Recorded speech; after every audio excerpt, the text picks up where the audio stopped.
बिस्मिल्लाहिर्रहमानिर्रहीम। अस्सलामु अलैकुम। आई एम मुआज़ रसूल, your professor of physics. Students, आज हम लोगों ने आपके लेक्चर नंबर 1 में यूनिट नंबर 9 डिस्कस करना है, जो कि डील करता है आपके सेकेंड ईयर के चैप्टर नंबर 12 को, यानी इलेक्ट्रोस्टैटिक्स को। तो आइए अपना काम शुरू करते हैं। जैसा कि आपने रूटीन की क्लासेस में पढ़ा होगा कि electrostatics is the branch of physics in which we discuss about stationary charges. ये फिजिक्स की वो ब्रांच है कि जिसमें हम स्टेशनरी चार्जेस के बारे में पढ़ते हैं। इसीलिए सबसे पहला कॉन्सेप्ट जो मैं आप लोगों के साथ यहाँ पे डिस्कस करना चाहता हूँ वो चार्ज का ही है। आप देख सकते हैं कि मैंने यहाँ पे चार्ज की डेफिनेशन लिख दी हुई है। It is the intrinsic property of a matter due to which it attracts or repels another matter electrostatically। ये किसी भी जिस्म पे अपीयर होने वाली वो प्रॉपर्टी है कि जिसके तहत एक मैटर दूसरे मैटर को या तो अट्रैक्ट करना शुरू कर देता है या रिपेल करना शुरू कर देता है। इसका मतलब याद रखिएगा कि चार्ज अपीयर होने के लिए किसी जिस्म किसी मैटर का होना जरूरी है, यानी चार्ज हमेशा किसी मैटर पे ही अपीयर होता है। अट्रैक्शन और रिपल्शन हमें दो बातें बताती हैं कि चार्ज की दो टाइप्स होती हैं, positive charge and negative charge. दो पॉजिटिव चार्जेस या दो नेगेटिव चार्जेस यानी सिमिलर चार्जेस हमेशा एक दूसरे को क्या करेंगे, रिपेल करेंगे, और एक पॉजिटिव चार्ज और एक नेगेटिव चार्ज यानी ऑपोजिट चार्जेस हमेशा एक दूसरे को क्या करेंगे, अट्रैक्ट करेंगे। सवाल पैदा होता है कि किसी भी जिस्म पे चार्ज कैसे अपीयर हो सकता है, तो इसके बहुत सारे तरीके हैं, मसलन इलेक्ट्रोस्टैटिक, इंडक्शन और रबिंग। फॉर एग्जांपल, जब आप दो चीजों को आपस में रब करते हैं, रगड़ते हैं, तो एक चीज इलेक्ट्रॉन लूज करती है, दूसरी चीज इलेक्ट्रॉन गेन करती है। जो चीज इलेक्ट्रॉन लूज कर रही होगी उस पे पॉजिटिव चार्ज आना शुरू हो जाएगा, और जो चीज इलेक्ट्रॉन गेन कर रही होगी उस पे नेगेटिव चार्ज आना शुरू हो जाएगा। यानी चार्ज आने की वजह मेजॉरिटी केसेस में इलेक्ट्रॉन्स का गेन और लूज करना है। चार्ज का सिस्टम इंटरनेशनल में यूनिट कूलम होता है कि जो एम्पियर सेकंड भी लिखा जा सकता है। अगर आप चैप्टर 13 का फॉर्मूला रिकॉल करें, Q इक्वल्स IT। इसी कॉन्सेप्ट में अगली बात जो हम लोगों ने देखनी है वो, अगर आपको याद हो तो इसी चैप्टर में आपने पढ़ा था, मिलीकैन ने साबित की थी। मिलीकैन ने क्या साबित किया था कि किसी भी जिस्म पे कम से कम चार्ज कितना होता है, 1.6 इंटू 10⁻⁻19 कूलम, जो कि बाय द वे इलेक्ट्रॉन पे चार्ज की अमाउंट होती है। अगर चार्ज की अमाउंट किसी भी जिस्म पे इससे ज्यादा होगी तो या इस अमाउंट से डबल होगी या इस अमाउंट से ट्रिपल होगी and so on.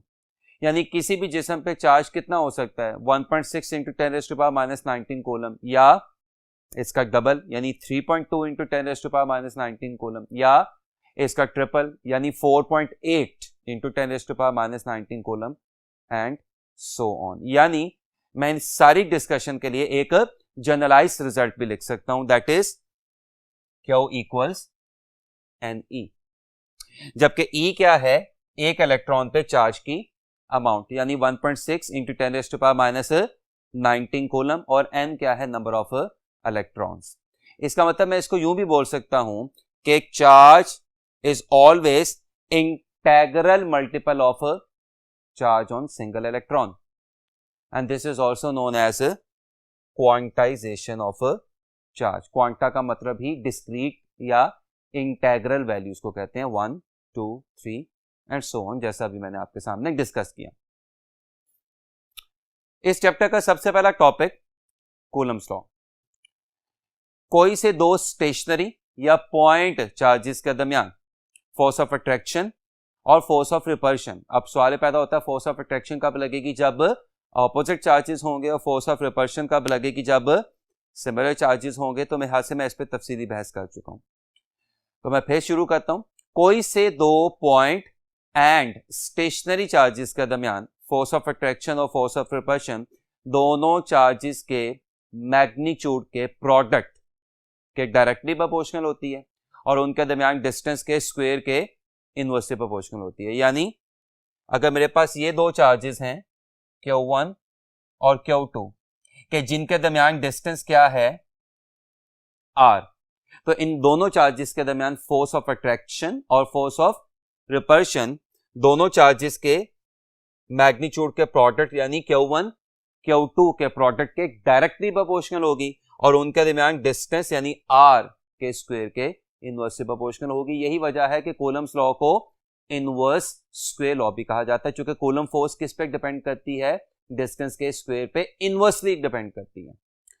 Proportionality sign equality sign से रिप्लेस होता है, साथ में कांस्टेंट क्या आता है K, and K is known as Coulomb's constant. इसकी भी प्रॉपर डेफिनेशन मौजूद है, जरा ध्यान से सुन लें। अगर Q1 क्या हो जाए 1 कूलम और Q2 भी क्या हो जाए 1 कूलम और दोनों चार्जेस के दरमियान डिस्टेंस कितना हो जाए 1 मीटर, तो फिर यहाँ पे Q1 की जगह क्या आ जाएगा 1, Q2 की जगह क्या आ जाएगा 1, R की जगह क्या आ जाएगा 1। तो coulomb constant is actually coulomb force. So Coulomb constant is basically the Coulomb force between two 1 Coulomb charges separated by 1 meter. Coulomb constant की वैल्यू 1/4 पाई एप्सिलॉन नॉट होती है और अगर मैं इसको सॉल्व करूं तो ये 9 × 10⁹ Newton metre square per coulomb square के बराबर होती है। और कूलम कांस्टेंट की वैल्यू आपने अपनी रूटीन की क्लासेस में पढ़ा होगा कि दो बातों पर डिपेंड करती है कि आपने सिस्टम कौन सा लिया हुआ है, आप कौन से यूनिट्स का इस्तेमाल कर रहे हैं और दोनों चार्जेस के दरमियान मीडियम कौन सा है। तो पहली बात तो समझ आती भी है कि अगर यूनिट मीटर की बजाय सेंटीमीटर हो जाए, न्यूटन की बजाय डाइंस हो जाए, यानी अगर आप यूनिट चेंज कर दें तो कूलम कांस्टेंट की वैल्यू भी तब्दील हो जाएगी, चेंज हो जाएगी। कूलम कांस्टेंट दोनों चार्जेस के दरमियान मीडियम पे कैसे डिपेंड करता है ये इस आर्टिकल के लास्ट में हम देखेंगे। इस फॉर्मूला में जो मैंने कूलम कांस्टेंट का फॉर्मूला यहां पे लिखा हुआ है K equals 1/4 pi epsilon not, इसमें एप्सिलॉन नॉट कहलाता है permittivity of free space. Permittivity का लफ्जी मतलब होता है परमिशन यानी इजाजत या एबिलिटी। किसकी एबिलिटी? चार्ज की एबिलिटी। किस बात की? फ्री स्पेस में इलेक्ट्रिक फील्ड पैदा करने की। तो परमिटिविटी ऑफ फ्री स्पेस की भी डेफिनेशन यहां पे सामने आ जाती है। It is the ability of a charge to produce electric field in free space. इसकी value 8.85 × 10⁻⁻12 coulomb square per newton per metre square के बराबर होती है। और आप देख सकते हैं कि परमिटिविटी ऑफ फ्री स्पेस यानी एप्सिलॉन नॉट के यूनिट कूलम कांस्टेंट से इनवर्स आपको दिखाई दे रहे हैं। इस आर्टिकल का दूसरा पोर्शन अगेन हमने बहुत ज्यादा प्रूफ की बहस में नहीं जाना, चूंकि प्रूफ आपने अपनी रूटीन की क्लासेस में दिया हुआ है। Vector form of Coulomb's law है जिसके मुताबिक अगर मेरे पास ये दो चार्जेस हैं Q1 और Q2 और इनके दरमियान फासला क्या है R है, तो ये दोनों चार्जेस एक दूसरे पे फोर्स लगा रहे होंगे। अगर ये दोनों सिमिलर चार्जेस हैं से पॉजिटिव तो Q1 Q2 पे फोर्स लगा रहा होगा, Q2 Q1 पे फोर्स लगा रहा होगा। तो according to vector form of Coulomb law दोनों चार्जेस की एक दूसरे पे लगाएगी फोर्स इक्वल एंड ऑपोजिट होगी। जैसे कि आपको यहां पे लिखा दिखाई भी दे रहा है कि एक चार्ज की दूसरे चार्ज पे लगाएगी फोर्स इक्वल एंड ऑपोजिट है दूसरे चार्ज की पहले चार्ज पे लगाएगी फोर्स के। यानी अगर पहला चार्ज दूसरे चार्ज पे 2 न्यूटन की फोर्स लगा रहा है एक्स एक्सिस के अलोंग, तो दूसरा चार्ज पहले चार्ज पे 2 न्यूटन की ही फोर्स लगा रहा होगा लेकिन -x के अलोंग।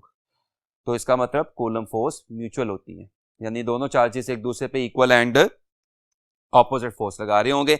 लेकिन आपने इसमें एक बात याद रखनी है कि अगर ये वेक्टर साइन यहां से रिमूव होगा, अगर ये वेक्टर साइन आप हटा देते हैं तो फिर F21 is equal to F12, फिर माइनस साइन आपकी कैलकुलेशन से गायब हो जाएगा। क्योंकि वेक्टर फॉर्म हटाने का मतलब बड़ा सिंपल सा है कि अब आप सिर्फ क्या कंसिडर कर रहे हैं magnitude, and magnitude can never be a negative quantity. और वैसे भी जैसे कि मैंने को 2 या 3 दफा आपको बताया कि दोनों चार्जेस की एक दूसरे पे लगाएगी फोर्सेस के मैग्नीट्यूड बिल्कुल क्या हैं, सेम। जैसा कि मैंने आपके साथ डिस्कस किया कि कूलम कांस्टेंट की वैल्यू दोनों चार्जेस के दरमियान मीडियम पे भी डिपेंड करती है। इसका मतलब अगर दोनों चार्जेस के दरमियान मीडियम चेंज होगा तो कूलम कांस्टेंट भी चेंज होगा। सिर्फ कूलम कांस्टेंट नहीं चेंज होगा बल्कि कूलम्स फोर्स भी चेंज हो जाएगी। फॉर एग्जांपल, मेरे पास दो चार्जेस हैं Q1 एंड Q2, उनके दरमियान वैक्यूम था, यानी कुछ भी नहीं था, तो उनके दरमियान फोर्स क्या होगी, F vacuum equals 1/4 pi epsilon naught Q by R square. Now this is the force when there is absolutely nothing between the two charges. अचानक आपने क्या किया, आप दोनों चार्जेस के दरमियान क्या लेके आ गए, एक मीडियम लेके आ गए। तो experimentally it has been found कि जब भी दो चार्जेस के दरमियान कोई मीडियम आता है तो कूलम फोर्स में पहले के मुकाबले में कमी हो जाती है। अब अगर कूलम फोर्स में पहले के मुकाबले में कमी हो रही है तो इसका क्या मतलब होगा कि एक नया फैक्टर फॉर्मूला में अपीयर होना शुरू हो जाएगा, और जो ऊपर नहीं अपीयर होगा नीचे अपीयर होगा। और ये फैक्टर आप इस फॉर्मूला में देख भी सकते हैं, जो मैंने अभी जानबूझ के नहीं लिखा ताकि आपकी तवज्जो इस पे कराई जा सके कि अगर दोनों चार्जेस के दरमियान वैक्यूम के अलावा कोई दूसरा मीडियम आ जाता है तो दोनों चार्जेस के दरमियान जो नई फोर्स होगी एफ मीडियम, वो क्या बन जाएगी, 1/4 pi epsilon naught epsilon r Q1 Q2 over r square. इसमें जो एप्सिलॉन आर है ये कहलाता है रिलेटिव परमिटिविटी और डाइलेक्ट्रिक कांस्टेंट। ये दोनों नाम आपकी टेक्स्ट बुक में लिखे हुए हैं। रिलेटिव परमिटिविटी की वैल्यू इंसुलेटर्स के लिए हमेशा 1 से ज्यादा होती है और रिलेटिव परमिटिविटी की वैल्यू कंडक्टर्स के लिए क्या होती है, इन्फिनिटी। तो यहां से एमसीक्यू का बड़ा सिंपल सा रिजल्ट आ गया, क्या, अगर दो चार्जेस के दरमियान कंडक्टर आ जाए तो दोनों चार्जेस के दरमियान कूलम फोर्स 0 हो जाती है। मैं फिर बोल देता हूं, अगर दो चार्जेस के दरमियान कंडक्टर आ जाए तो दोनों चार्जेस के दरमियान कूलम फोर्स 0 हो जाती है। ये ऐसा एमसीक्यू है जो अक्सर पूछा जाता है। इसका मतलब ये हुआ कि अगर आप थोड़ा सा गौर से देखें तो इतना पोर्शन जिसको मैंने ब्लू मार्कर से एंक्लोज्ड कर दिया है इस फॉर्मूला में, ये ब्लू मार्कर से एंक्लोज हुआ हुआ पोर्शन एक्चुअली किसको शो कर रहा है, एफ वैक्यूम को शो कर रहा है। लिहाजा रिलेटिव परमिटिविटी का फॉर्मूला क्या आ गया, F vacuum over F medium, या in terms of Coulomb constant ये फॉर्मूला क्या लिखा जा सकता है, के वैक्यूम ओवर के मीडियम, जबकि K vacuum is the Coulomb constant when there is a vacuum between the charges and K medium is the Coulomb constant when there is a medium between the charges. इस topic की last बात जरा ध्यान से सुन लीजिएगा कि first करें आपके पास एक चार्ज है और इस पे दो इलेक्ट्रिक फोर्सेस लग रही हैं और दोनों फोर्सेस के दरमियान आपको एंगल कितना दिखाई दे रहा है, थीटा।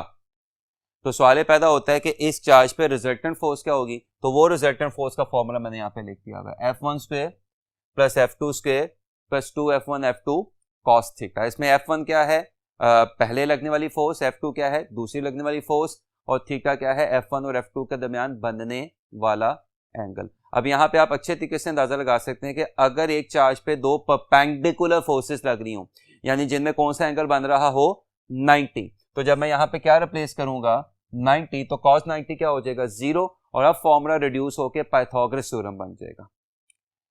और ये वही सारी एक्सरसाइज है जो अगर आपको याद हो तो आपने फर्स्ट ईयर में चैप्टर नंबर 2 में वेक्टर एनालिसिस में भी की हुई है।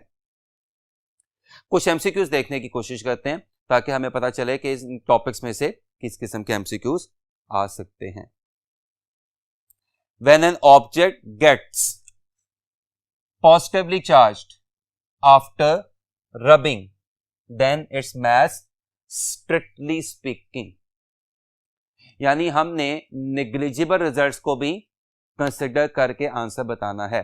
तो जब भी कोई जिस्म रब करने के बाद पॉजिटिव चार्ज एक्वायर कर लेता है, यानी रबिंग की वजह से अगर किसी जिस्म पे क्या अपीयर हो जाए, पॉजिटिव चार्ज अपीयर हो जाए, इसका मतलब वो जिस्म एक्चुअली इलेक्ट्रॉन्स लूज कर रहा है, और जो जिस्म इलेक्ट्रॉन्स लूज कर रहा होगा इसका मतलब वो बेसिकली मैस लूज कर रहा है। इलेक्ट्रॉन्स की बहुत कम ही सही लेकिन मास लाजमन होती है 9.1 इंटू 10⁻31 किलोग्राम। लिहाजा जब भी कोई जिस्म पॉजिटिवली चार्ज होगा तो वो बेसिकली इलेक्ट्रॉन लूज कर रहा है, यानी वो मास लूज कर रहा है, यानी स्ट्रिक्टली स्पीकिंग उसकी मास में कमी आना शुरू हो जाएगी। तो आपके इस एमसीक्यू का आंसर क्या होगा?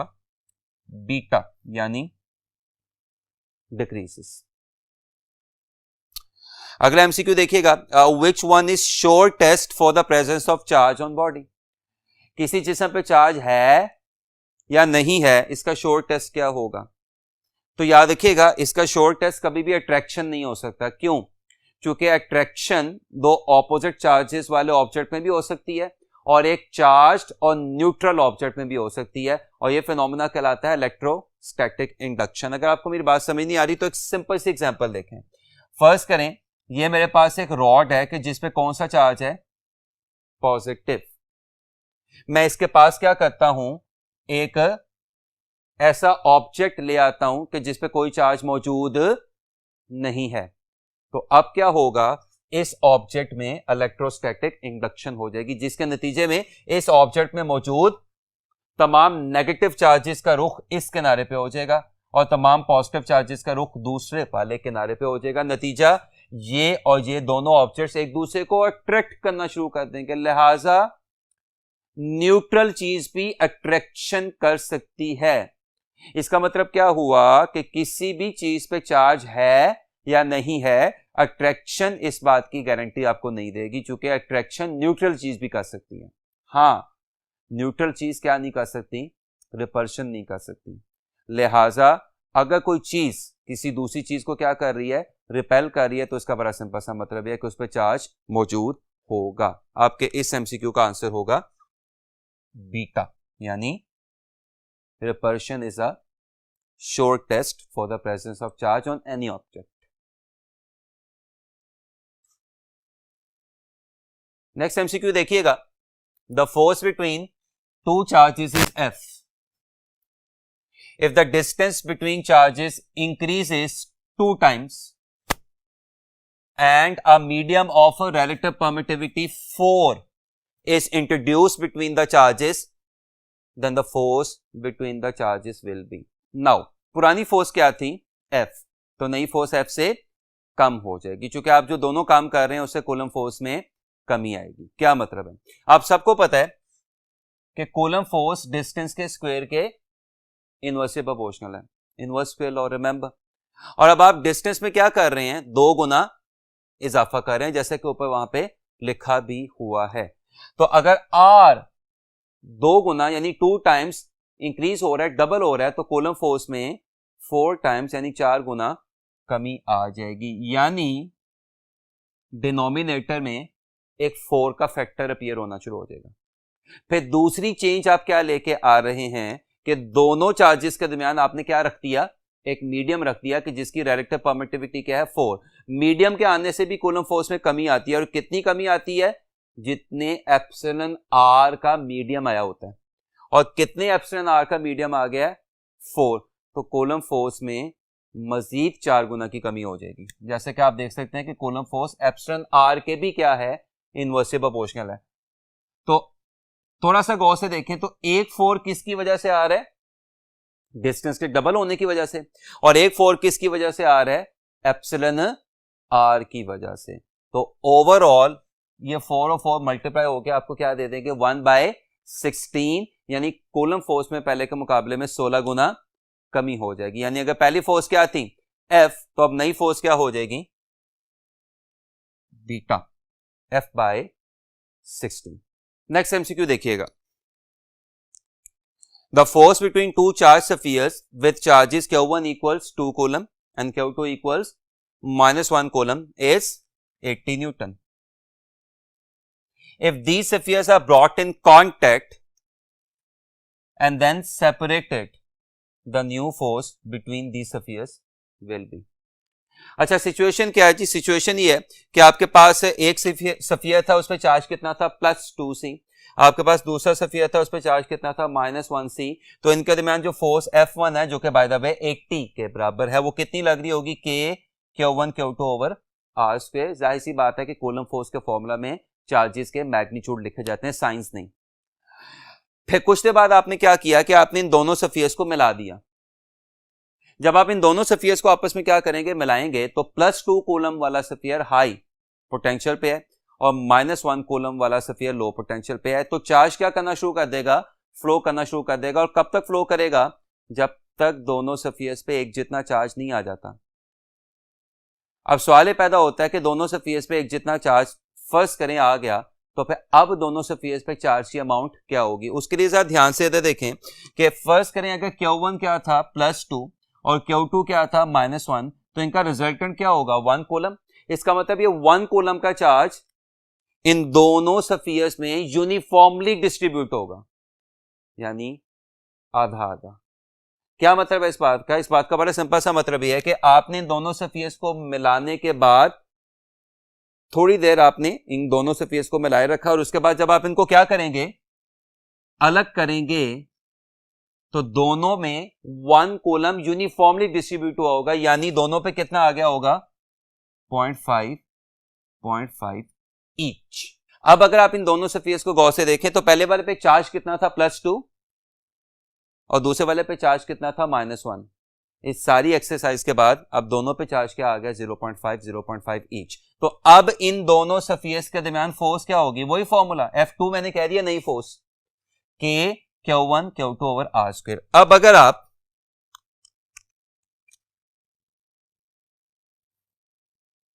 इन दो फोर्सेस की रेशियो ले लें तो K और R स्क्वायर, K और R स्क्वायर आपस में क्या हो जाएंगे, कैंसिल हो जाएंगे। नतीजा क्या बनेगा, F2/F1 इक्वल 0.5 इंटू 0.5/2। अब F2 आपने क्या करनी है, फाइंड करनी है। F1 किसके बराबर थी, 80। अब जरा ध्यान से देखिएगा, 0.5 इज एक्चुअली 1/2, 0.5 इज एक्चुअली 1/2। तो डिनोमिनेटर में यानी निचले वाले फैक्टर में कितने टूज इकट्ठे हो जाएंगे, 3, और 3 टूज आपस में मल्टीप्लाई होकर क्या आंसर देंगे, 8। ये 80 उधर जाके क्या हो जाएगा, मल्टीप्लाई, और 80/8 का आंसर क्या आएगा, 10 ऑफ कोर्स न्यूटन। तो आपके इस एमसीक्यू का आंसर क्या होगा, डेल्टा, यानी 10 Newton.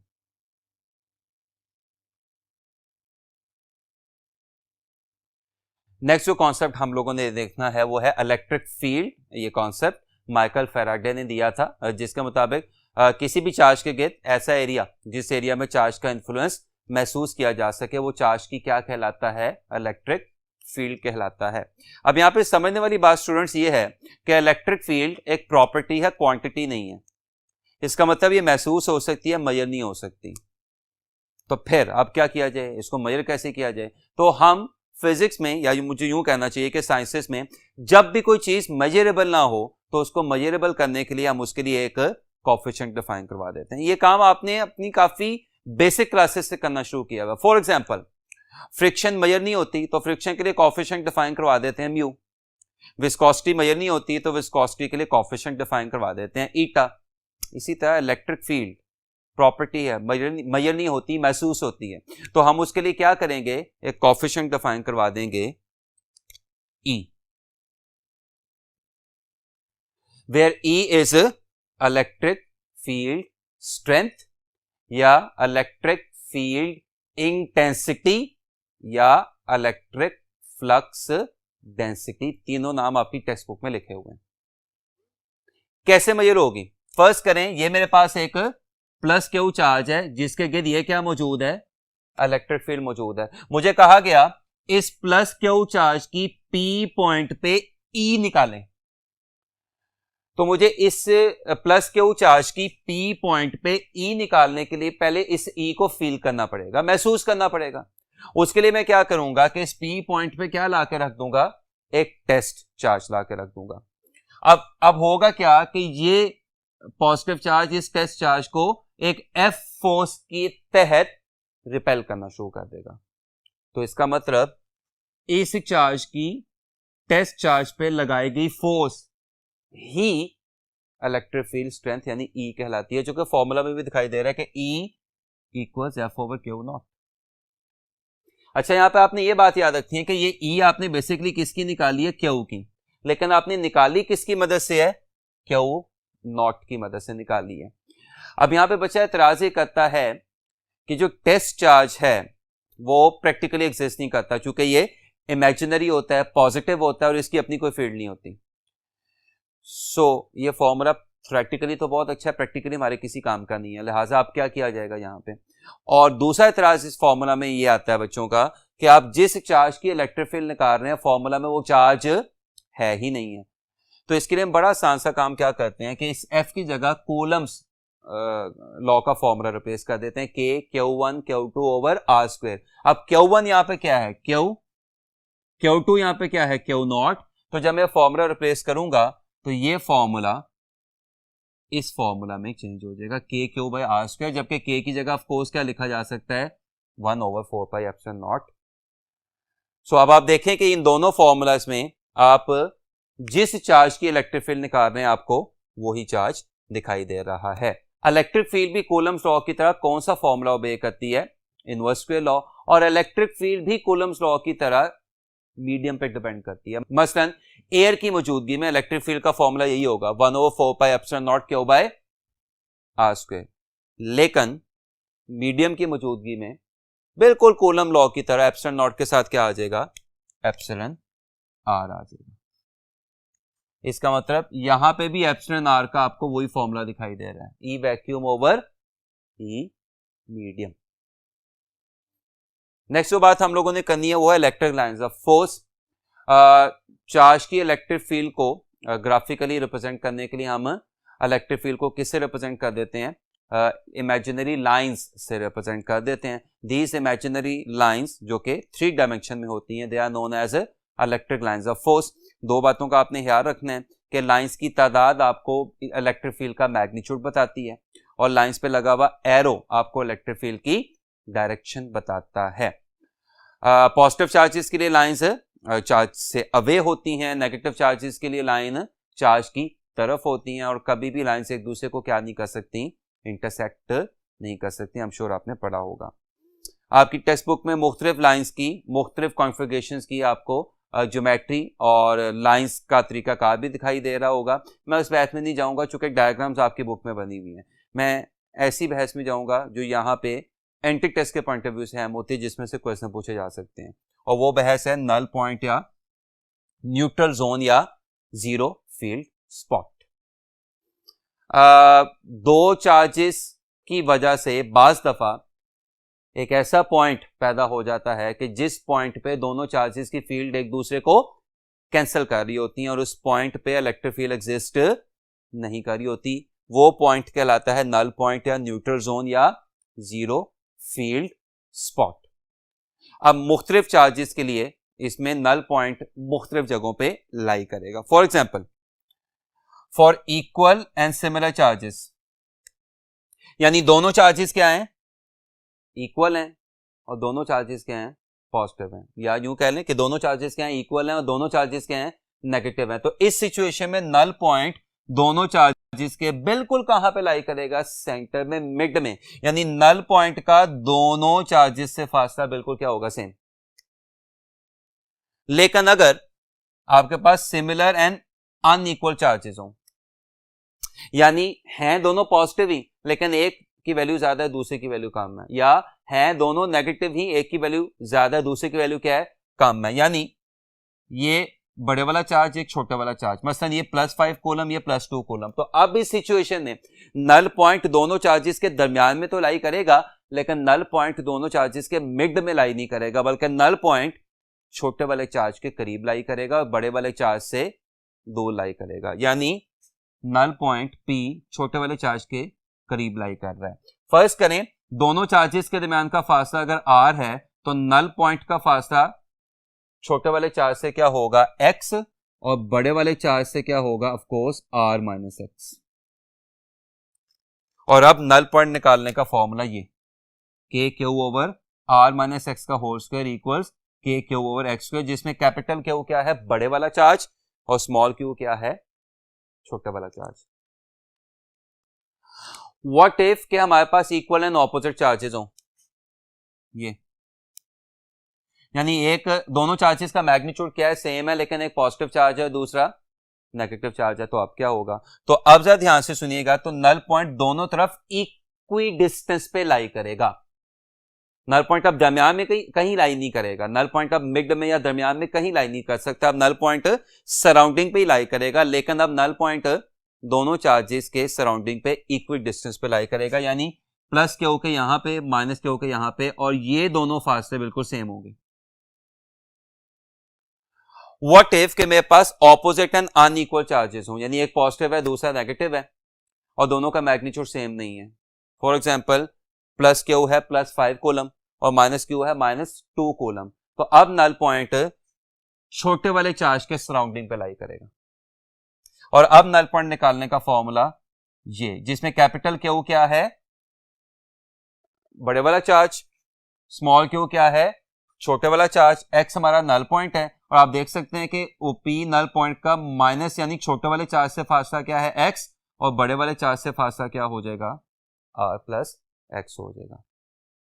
And finally what if कि हमारे पास सिंगल चार्ज हो, आइसोलेटेड, तो आइसोलेटेड चार्ज के लिए नल पॉइंट हमेशा कहां पे लाई करता है, इनफिनिटी पे लाई करता है, यानी वहां पे लाई करेगा जहां पे इलेक्ट्रिक फील्ड 0 हो जाएगी। यानी चार्ज से आप इतना दूर चले जाएं कि चार्ज की इलेक्ट्रिक फील्ड 0 हो जाए, महसूस ना हो, तो वो इन्फिनिटी होगा और वो उस चार्ज के लिए, उस आइसोलेटेड यानी सिंगल चार्ज के लिए नल पॉइंट भी होगा।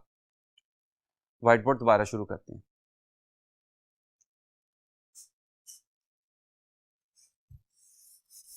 नेक्स्ट जो बात हम लोगों ने डिस्कस करनी है वो है इलेक्ट्रिक पोटेंशियल डिफरेंस, कि जिसको मुख्तसरन पोटेंशियल डिफरेंस भी कहा जा सकता है। डेफिनेशन यहाँ पे लिखी हुई है, आपने रूटीन की क्लासेस में भी डेफिनेटली पढ़ी होगी। The potential difference between 2 points A and B is the work done in carrying a unit positive charge from A to B keeping electrostatic equilibrium। Diagram से समझने की कोशिश करते हैं कि फर्स्ट करें, ये मेरे पास एक अपर प्लेट है कैरिंग पॉइंट A कि जिस पे पॉजिटिव चार्ज है, या यूं कह लें जो हाई पोटेंशियल पे है, और ये मेरे पास एक लोअर प्लेट है कि जिस पे पॉइंट है B कैरिंग नेगेटिव चार्ज या जिस पे लो पोटेंशियल है। और आप सबको पता है इलेक्ट्रिक लाइंस ऑफ फोर्स किससे किसकी तरफ होती हैं, पॉजिटिव चार्जेस से नेगेटिव चार्जेस की तरफ। और जब मैं यहाँ पे एक टेस्ट चार्ज Q0 रखूंगा तो उस पर इलेक्ट्रिक फोर्स किधर को लगेगी, नीचे की तरफ। तो अब अगर मैंने इस चार्ज को नीचे से ऊपर यानी लो से हाई पोटेंशियल की तरफ मूव करवाना हो, यानी बी से ए की तरफ लेके जाना हो, तो मुझे इस चार्ज पे जो वर्क करना पड़ेगा that is known as potential difference between the 2 points A and B और बिटवीन द 2 प्लेट्स। अब फॉर्मूला यहाँ पे लिखा हुआ है कि 2 पॉइंट्स या 2 प्लेट्स के दरमियान पोटेंशियल डिफरेंस किसके बराबर होगा, work done on unit positive charge. और फर्स्ट ईयर में अगर आपको याद हो तो आपने चैप्टर नंबर 4 में पढ़ा होगा वर्क एनर्जी प्रिंसिपल, कि जिसके मुताबिक वर्क डन किसके बराबर होता है, चेंज इन पोटेंशियल एनर्जी या चेंज इन काइनेटिक एनर्जी के। रूल बड़ा सिंपल सा है कि जब पॉजिटिव चार्ज हाई पोटेंशियल की तरफ मूव कर रहा होगा तो वो पोटेंशियल एनर्जी गेन करेगा और काइनेटिक एनर्जी लॉस करेगा। लेकिन जब पॉजिटिव चार्ज लो पोटेंशियल की तरफ मूव कर रहा होगा तो वो पोटेंशियल एनर्जी लॉस करेगा और काइनेटिक एनर्जी गेन करेगा। इसी तरह नेगेटिव चार्ज अगर लो पोटेंशियल की तरफ मूव कर रहा है तो वो पोटेंशियल एनर्जी गेन करेगा, काइनेटिक एनर्जी लॉस करेगा। और अगर नेगेटिव चार्ज हाई पोटेंशियल की तरफ मूव कर रहा है तो वो काइनेटिक एनर्जी गेन करेगा और पोटेंशियल एनर्जी लॉस करेगा। मुझे अंदाजा है ये थोड़ा सा कंफ्यूजिंग भी हो सकता है, क्योंकि मैंने 4 केसेस थोड़ा सा ज़रा जल्दी से बोल दिए हैं, तो मैं इनको आसानी से याद रखने का एक तरीका भी आपके साथ डिस्कस कर देता हूं कि जब भी चार्ज अपने जैसे चार्ज की तरफ मूव करे, यानी पॉजिटिव किसकी तरफ मूव करे, पॉजिटिव की तरफ, या नेगेटिव किसकी तरफ मूव करे, नेगेटिव की तरफ, यानी जब भी कोई चार्ज अपने जैसे चार्ज की तरफ मूव करेगा तो वो पोटेंशियल एनर्जी गेन करेगा। और जाहिर सी बात है कि जब पोटेंशियल एनर्जी गेन होगी तो काइनेटिक एनर्जी लॉस हो जाएगी। और दूसरा रूल याद रखने का तरीकाकार क्या है कि जब भी कोई चार्ज अपने से ऑपोजिट चार्ज की तरफ मूव करेगा, यानी पॉजिटिव किसकी तरफ मूव करे, नेगेटिव की तरफ, या नेगेटिव किसकी तरफ मूव करे, पॉजिटिव की तरफ, तो वो काइनेटिक एनर्जी गेन करेगा और पोटेंशियल एनर्जी लॉस करेगा। नेक्स्ट जो बात हम लोगों ने करनी है वो है इलेक्ट्रिक या एब्सोल्यूट पोटेंशियल। एब्सोल्यूट या इलेक्ट्रिक पोटेंशियल का कॉन्सेप्ट पोटेंशियल डिफरेंस से कोई डिफरेंट नहीं है। इसमें भी चार्ज दो पॉइंट्स के दरमियान ही मूव करता है, लेकिन याद रखिएगा इसमें चार्ज दो ऐसे पॉइंट्स के दरमियान मूव करता है कि जिनमें से एक आपके सामने ही कहीं लाई कर रहा है और दूसरा हमने कहां पे अस्यूम किया हुआ है, इन्फिनिटी पे अस्यूम किया हुआ है कि जहां पे तमाम पोटेंशियल्स और पोटेंशियल एनर्जीज का आंसर क्या हो जाता है, जीरो हो जाता है। डेफिनेशन आपने रूटीन की क्लासेस में भी पढ़ी हुई है, यहां पे भी लिखी हुई है कि एब्सोल्यूट और electric potential at a point is defined as the work done against electric field on unit positive charge in moving it from infinity to that point। और आप देख सकते हैं कि फॉर्मूला भी तकरीबन वही है। वही फॉर्मूला होने का क्या मतलब है जो पोटेंशियल डिफरेंस का है कि यूनिट्स दोनों के, आप एक बात नोट कर रहे हैं, मैं इसको स्किप करके थोड़ा सा आगे लेके गया था। वही फॉर्मूला होने का क्या मतलब है कि पोटेंशियल डिफरेंस हो या पोटेंशियल हो, दोनों के यूनिट्स क्या होते हैं, वोल्ट यानी जूल पर कूलम, और दोनों ही कौन सी क्वांटिटीज हैं, स्केलर क्वांटिटीज हैं। और पोटेंशियल प्रेशर का एनालॉगस है या पोटेंशियल डिफरेंस प्रेशर डिफरेंस का एनालॉगस है। क्या मतलब है इस बात का, फ्लूइड डायनामिक्स में आपने पढ़ा होगा कि प्रेशर डिफरेंस की वजह से ही फ्लूइड फ्लो करता है या फोर्सेस जनरेट होती हैं, और वो हमेशा किससे किसकी तरफ फ्लो करता है या फोर्सेस हमेशा किससे किसकी तरफ जनरेट होती है, हाई प्रेशर से लो प्रेशर की तरफ। बिल्कुल इसी तरह चार्ज, पॉजिटिव चार्ज भी पोटेंशियल डिफरेंस की वजह से ही फ्लो करेगा, किससे किसकी तरफ, हाई पोटेंशियल से लो पोटेंशियल की तरफ। पोटेंशियल डिफरेंस टेम्परेचर डिफरेंस का भी एनालॉगस हो सकता है, क्योंकि टेम्परेचर डिफरेंस वजह बनता है हीट के फ्लो करने की from high temperature to low temperature. तो आप देखें आपको यहां पे तीन एनालॉगस दिखाई दे रहे हैं। इलेक्ट्रोडायनामिक्स में जो काम पोटेंशियल कर रहा होता है, फ्लूइड डायनामिक्स में वही काम प्रेशर कर रहा होता है, थर्मोडायनामिक्स में वही काम टेम्परेचर कर रहा होता है। पोटेंशियल डिफरेंस की प्रैक्टिकल एप्लीकेशन आपकी टेक्स्ट बुक में साइड इंफॉर्मेशन पे भी दी हुई है, यहां पे मैंने रफली लिख भी दी है, ECG and EEG. ECG electrocardiography, जिसका ताल्लुक हार्ट यानी दिल के साथ होता है। जिस्म पे मौजूद कोई से दो पॉइंट्स के दरमियान पोटेंशियल डिफरेंस का एनालिसिस करके हार्ट के लिए हम एक ग्राफ ऑब्टेन करते हैं, उसको क्या नाम दिया जाता है, ईसीजी का नाम दिया जाता है। जबकि ये प्रिसाइज काम जब आप दिमाग के लिए कर रहे होंगे तो वो क्या कहलाएगा, ईईजी कहलाएगा, जो कि इलेक्ट्रोएन्सेफेलोग्राफी कहलाता है। यानी इसका मतलब पोटेंशियल डिफरेंस की मदद से जब आपने हार्ट यानी दिल का एनालिसिस करना हो तो ईसीजी की जाती है, और जब आपने ब्रेन यानी दिमाग का एनालिसिस करना हो तो ईईजी की जाती है। उसी सिलसिले को आगे बढ़ाते हैं। Electric field is a potential gradient, one of the very famous results of your book, कि इलेक्ट्रिक फील्ड बेसिकली पोटेंशियल में चेंज का नाम है। लेकिन बिल्कुल उसी तरह की चेंज, जिस तरह की चेंज अगर आपको याद हो तो आपने फर्स्ट ईयर में वेलोसिटी के लिए पढ़ी थी, rate of change of displacement. लेकिन वहां पे अगर आपको याद हो तो रेट ऑफ चेंज किसके हिसाब से लिया जाता था, टाइम के हिसाब से।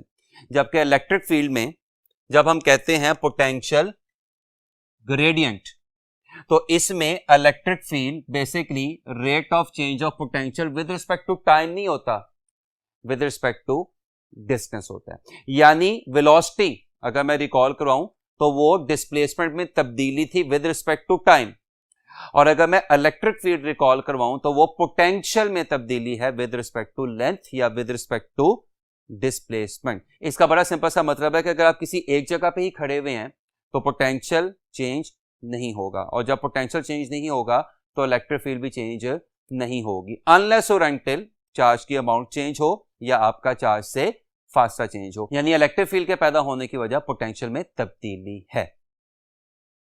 माइनस साइन क्या शो कर रहा है कि इलेक्ट्रिक फील्ड हमेशा किससे किसकी तरफ होती है, हाई पोटेंशियल से लो पोटेंशियल की तरफ। यानी जब आप इलेक्ट्रिक फील्ड को क्या करेंगे, फॉलो करेंगे, तो आप हाई पोटेंशियल से लो पोटेंशियल की तरफ जा रहे होंगे। इसका मतलब ये हुआ कि पोटेंशियल ग्रेजुअली डिक्रीज हो रहा होगा, यानी पोटेंशियल आहिस्ता आहिस्ता कम हो रहा होगा जब आप इलेक्ट्रिक लाइंस ऑफ फोर्स को या इलेक्ट्रिक फील्ड को फॉलो करते हैं। यूनिट्स फॉर्मूला से मेरे हाथ से काफी हद तक क्लियर हो जाते हैं कि इलेक्ट्रिक फील्ड का यूनिट न्यूटन पर कूलम होता है। रिमेंबर ये फॉर्मूला हमें कहां से मिलता है, E = F/Q से या Q0 से। कोर्स। अब जबकि हमने स्टैब्लिश कर दिया कि ई किसके बराबर है, delta we over delta R के, तो इसका मतलब क्या हुआ कि ये यूनिट न्यूटन पर कूलम भी लिखा जा सकता है और ये यूनिट वोल्ट पर मीटर भी लिखा जा सकता है। नेक्स्ट बात हमने करनी है, ये अगर आपको याद हो तो आपके चैप्टर का एक प्रॉपर लॉन्ग क्वेश्चन होता था, लेकिन यहाँ पे लॉन्ग क्वेश्चन हमारे पास करने का टाइम नहीं है क्योंकि आपने कैलकुलेशन अपनी रूटीन की क्लासेस में की हुई है।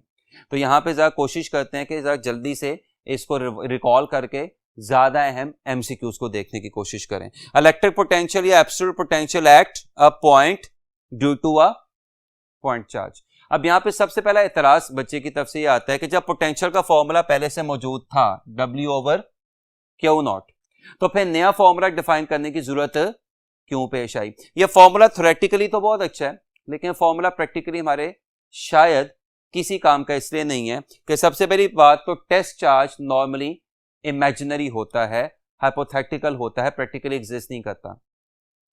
और ये W क्या है, वो वर्क जो आपको चार्ज पे करना पड़ता है उसे इंफिनिटी से किसी पॉइंट पे लेके आने के लिए, और जहां पे इंफिनिटी आ जाए आपको पता है हमारी कैलकुलेशन जवाब देना शुरू हो जाती है।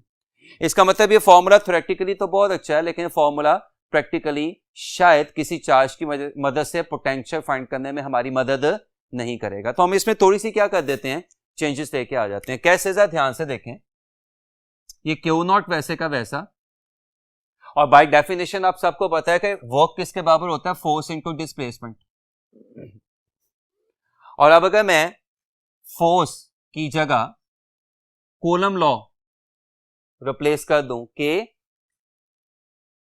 Q1 यानी के Q0 यानी Q2 ओवर आर स्क्वायर, तो जरा ध्यान से देखिएगा, एक ये Q0 और Q0 कैंसिल हो गया, एक आर और एक आर कैंसिल हो गया, तो यहां से पोटेंशियल का एक बड़ा प्रिसाइज फॉर्मूला आपके सामने आ जाता है, के क्यू ओवर आर या 1 over 4 pi epsilon naught q over are.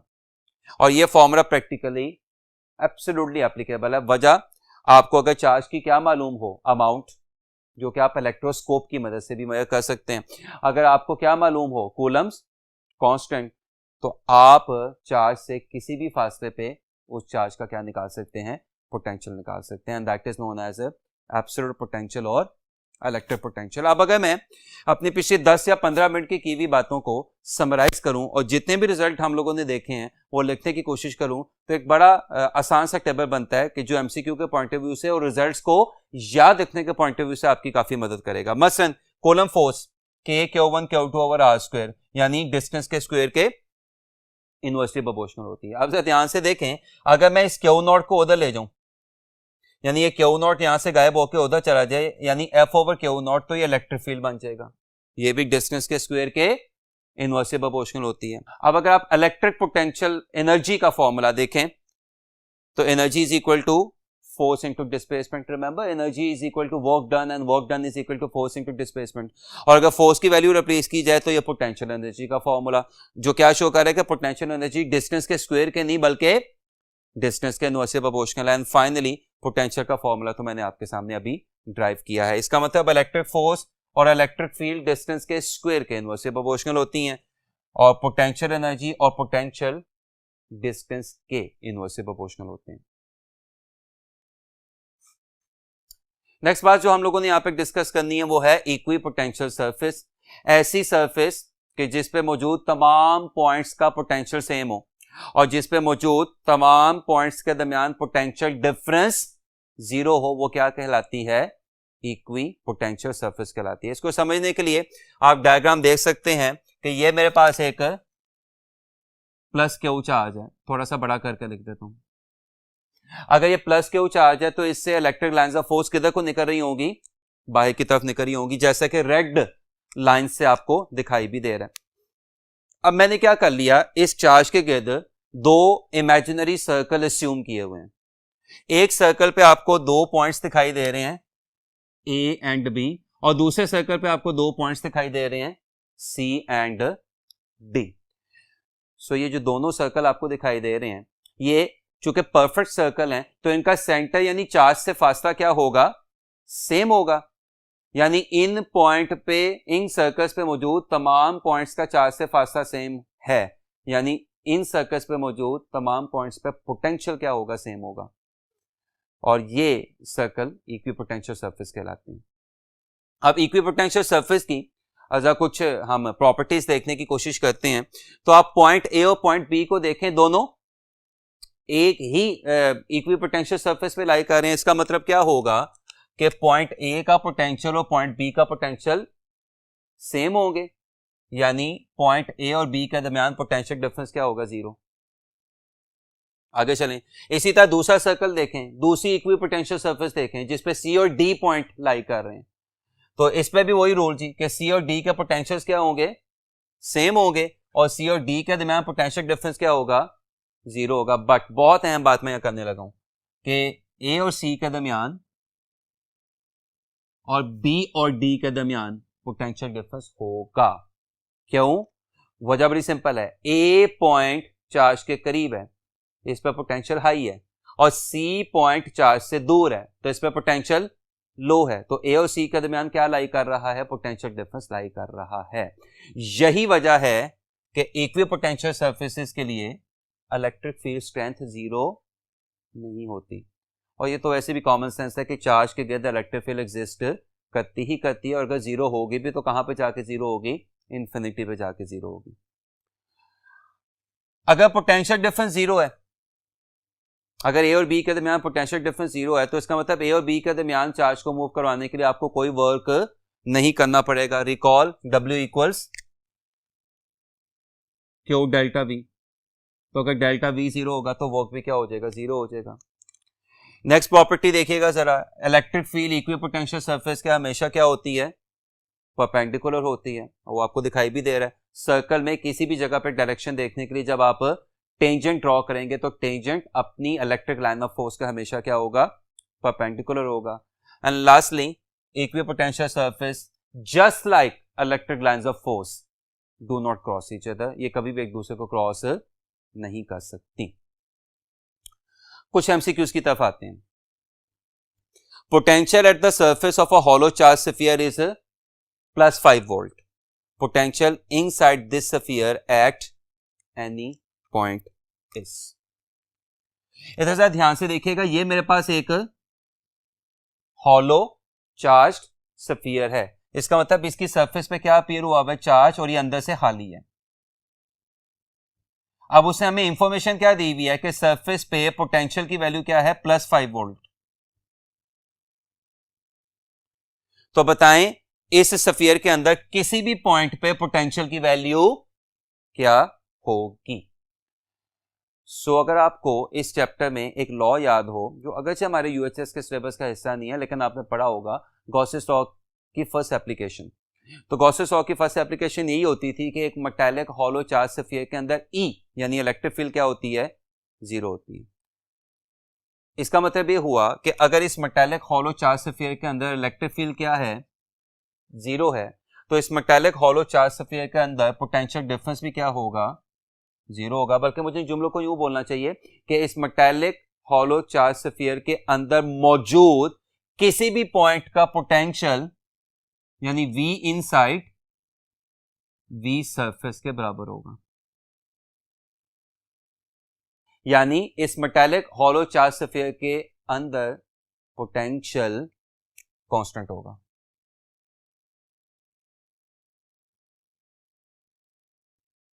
Potential constant होगा, और पोटेंशियल वही होगा जो सरफेस पे है, और सरफेस पे आपको कितना पोटेंशियल दिखाई दे रहा है, +5 वोल्ट। तो इनसाइड भी किसी भी जगह पे पोटेंशियल कितना होगा, +5 वोल्ट, यानी आपके इस एमसीक्यू का आंसर क्या आएगा, अल्फा। नेक्स्ट देखिएगा, if magnitude of electric field at point is equal to electric potential then the distance of the point from point charges. अब इस किस्म के क्वेश्चंस को करने का तरीका ये होता है कि जो इंफॉर्मेशन आपको दी हुई है उस इंफॉर्मेशन को एज इट इज लिख लेते हैं। मसलन उसने क्या इंफॉर्मेशन दी हुई है कि एक चार्ज से कुछ फासले पे एक पॉइंट है, और उस पॉइंट पे पोटेंशियल और इलेक्ट्रिक फील्ड न्यूमेरिकली एक दूसरे के क्या हो गए, इक्वल हो गए। तो बताएं उस पॉइंट का चार्ज से फासला क्या होगा। अब जब आप इस तरह से लिख देते हैं तो 90% चांसेस हैं, इनफैक्ट मोर देन 90% चांसेस हैं कि आपका एमसीक्यू सॉल्व हो जाएगा। वजह कि इस तरह लिख के अगर आप फॉर्मूला को गौर से देखें और इस इक्वेशन को गौर से देखें और आपको कुछ भी ना समझ आ रहा हो, तो नेक्स्ट ऑब्वियस स्टेप क्या होता है कि जरा इनकी जगह फॉर्मूला रिप्लेस करके देखते हैं, शायद हमें को बात समझ आए। तो पोटेंशियल का फॉर्मूला क्या होता है, के क्यू ओवर आर, और इलेक्ट्रिक फील्ड का फॉर्मूला क्या होता है, के Q over are square. K और के कैंसल, क्यू और क्यू कैंसल, एक आर और एक r cancel. Left hand side पे क्या बचा, 1, राइट हैंड साइड पे क्या बचा, 1 ओवर आर। इसका मतलब आर किसके बराबर होगा, 1 मीटर के। यानी आपके इस एमसीक्यू का आंसर क्या आएगा, डेल्टा।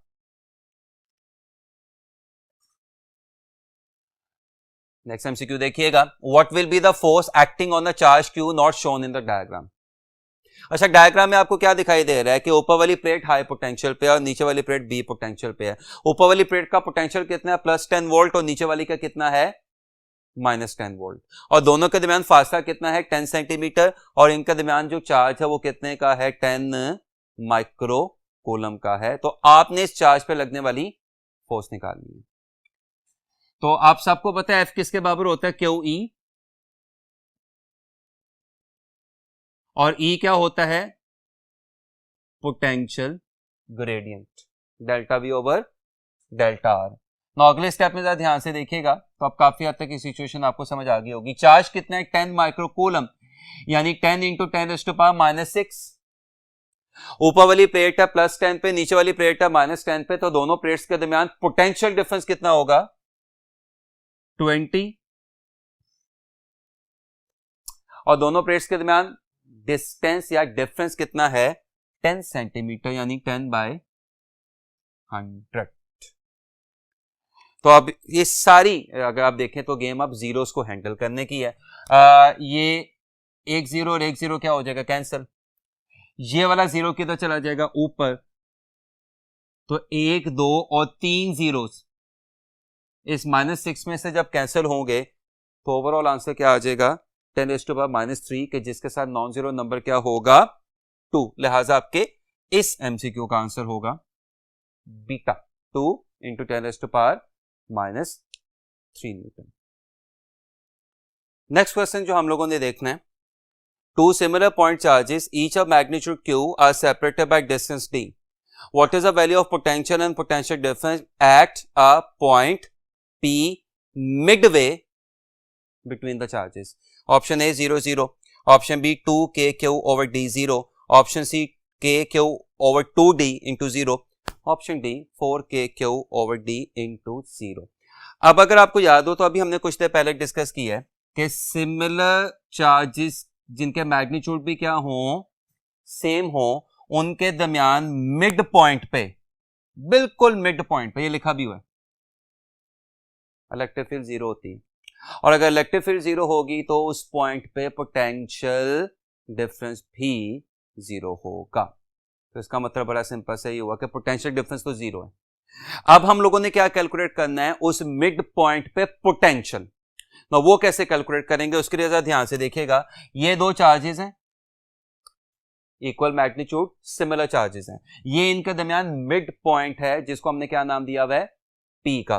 दोनों चार्जेस के दरमियान डिस्टेंस कितना है, D, और P का किसी एक चार्ज से फासला क्या है, D/2। तो P पे टोटल पोटेंशियल निकालने के लिए आपको क्या करना पड़ेगा, दोनों चार्जेस के P पे पोटेंशियल को फाइंड करके सम करना पड़ेगा।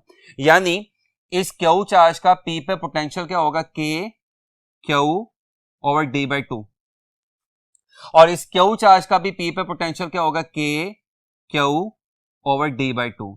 ये 2 किधर चला जाएगा ऊपर, ये 2 किधर चला जाएगा ऊपर, तो ये क्या बन जाएगा, 2KQ ओवर D। ये भी क्या बन जाएगा, 2KQ ओवर D। तो P पे नेट पोटेंशियल क्या आ जाएगा, 4KQ over D।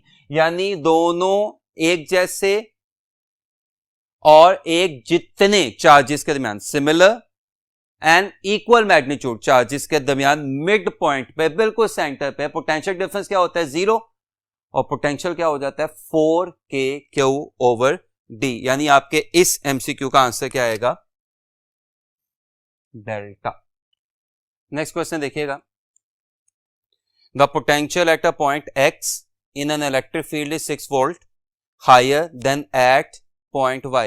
If a negative charge of minus 5 coulomb is moved from x to y, then potential energy of the charge will alpha decreases by 30 joule, beta decreases by 6/4 joule, Charlie increases by 30 joule, delta increases by 6/5 joule. अब जरा ध्यान से यहां पे देखिएगा, x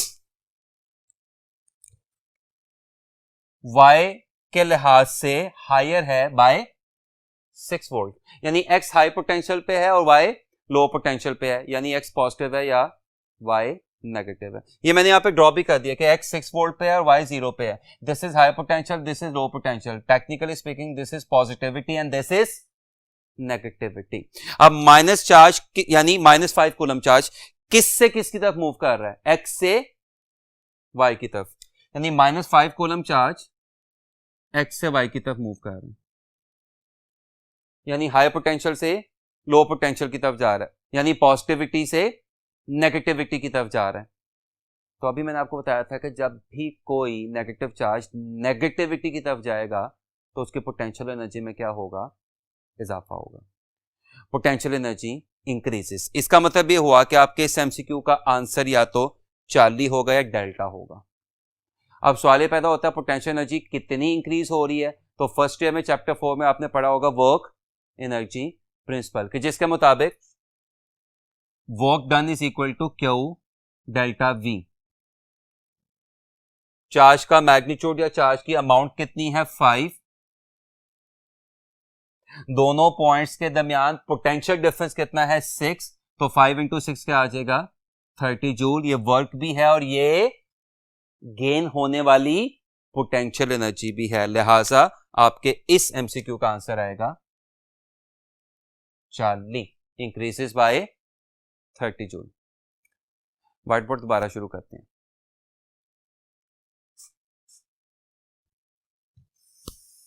next जो topic हम लोगों ने करना है वो है इलेक्ट्रिक एंड ग्रेविटेशनल फोर्सेस का कंपैरिजन.